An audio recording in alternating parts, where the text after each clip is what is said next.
Hello, bachcho. Let's read our question.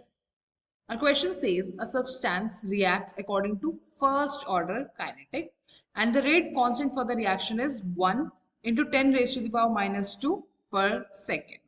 If its initial concentration is 1 molar, A, what is initial rate? And our question B is what is the rate after 1 minute? चलिए इस question को solve करना start करते हैं. सबसे पहले हम इस क्वेश्चन का की कॉन्सेप्ट समझ लेते हैं. इस क्वेश्चन में जो की कॉन्सेप्ट लगता है वो आता है from the chapter chemical kinetics. Chemical kinetics में हम दो टॉपिक पढ़ते हैं, ऑर्डर ऑफ रिएक्शन एंड उसी से एसोसिएटेड है एक इंटीग्रेटेड रेट इक्वेशन. इन्हीं दोनों कॉन्सेप्ट्स का यूज कर कर हम ये क्वेश्चन जो है वो सॉल्व करने वाले. सबसे पहले हमें जो चीजें दी हुई हैं वो हम लिख लेते हैं. हमें गिवन है दैट द इनिशियल कंसंट्रेशन यानी ए नॉट जो मेरे रिएक्टेंट की है वो है 1 मोलर. ऑर्डर ऑफ रिएक्शन क्या है? First order. अब वो मुझसे पूछ रहा है कि इनिशियल रेट क्या है यानी आर नॉट कितना है and rate after 1 minute. 1 minute कितना होता है? 60 सेकेंड. मुझे रेट कांस्टेंट की वैल्यू भी दी हुई है, के भी दिया हुआ है, के is 1 into 10 raised to the power minus 2 second inverse. सबसे पहले हम अपना ए वाला क्वेश्चन सॉल्व करना स्टार्ट करते हैं. ए इज इनिशियल रेट. अब अगर मैं जो भी डाटा दिया हुआ है इसके लिए अपना रेट लॉ लिखूंगी तो वो कैसे आएगा?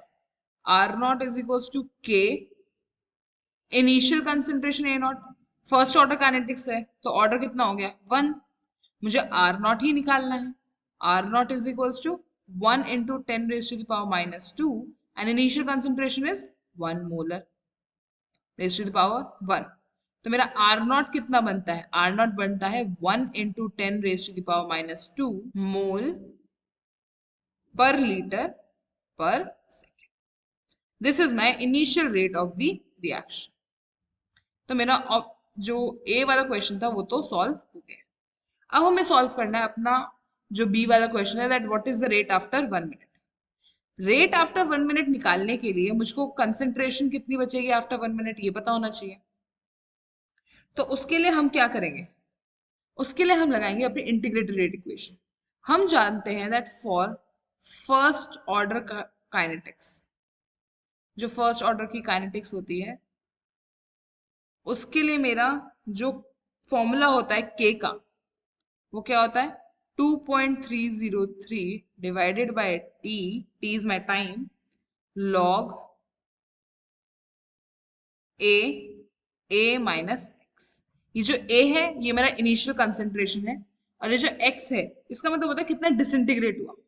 तो मुझे दे रखा है कि जो इनिशियल कंसेंट्रेशन है कितना है? 1 मोलर. तो मेरी ये जो इक्वेशन है इसमें जब मैं अपनी वैल्यूज पुट करूंगी तो मेरी जो इक्वेशन है कुछ इस तरीके से दिखेगी. 1 into 10 raised to the power minus 2 is equals to 2.303. Time कितना है? 1 minute. 1 minute is 60 seconds. log A कितना है? 1 molar and this is 1 minus x. ये बन जाएगा 1 into 10 raised to the power minus 2 multiplied by 60 divided by 2.303. This will be equal to log 1 minus x. ये निकल कर आएगा, जब मैं इसे सॉल्व करूंगी तो ये निकल कर आएगा 0.2605 इज इक्वल्स टू, इसे ऊपर ले आएंगे तो यहाँ माइनस का साइन आ जाएगा. This is equal minus log 1 minus x. इस माइनस को अगर मैं इज इक्वल्स टू के इधर ले जाऊं तो ये बन जाएगा minus 0.2605 is equals to log 1 minus x. जब मैं इसे लॉग को यहाँ पे लेके जाऊंगी तो एंटी लॉग हो जाएगा. ये हो जाएगा anti log of minus 0.2605 1 minus x.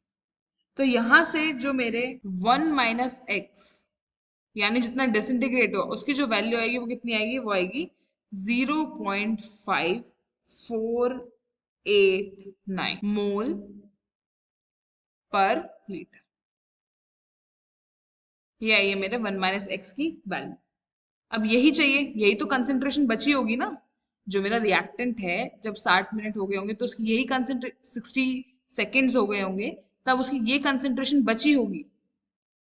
तो अब हमें यही निकालना है कि रेट आफ्टर 60 सेकेंड्स क्या होगा। It will be equal to K, and मेरी जो कंसेंट्रेशन बची है आफ्टर 60 सेकेंड्स, तो ये होगा R60 इज इक्वल्स टू के 1 माइनस एक्स। तो जो मेरा R60 आएगा वो आएगा 1 इंटू 10⁻⁻² मल्टीप्लाइड बाय 0.5489। तो R60 जो है वो निकल कर आएगा 5.489 multiplied by 10⁻³ mole per liter per second. This will be my rate after 60 seconds. बहुत ही सिंपल क्वेश्चन था, बस आपको फॉर्मूला और ऑर्डर के जो से जो इंटीग्रेटेड रेट इक्वेशन निकलते हैं वो आपको याद होनी चाहिए, वो आपको पता होना चाहिए, तो आप ये क्वेश्चंस बहुत इजीली कर लेंगे। I hope you understood it well. Best of luck.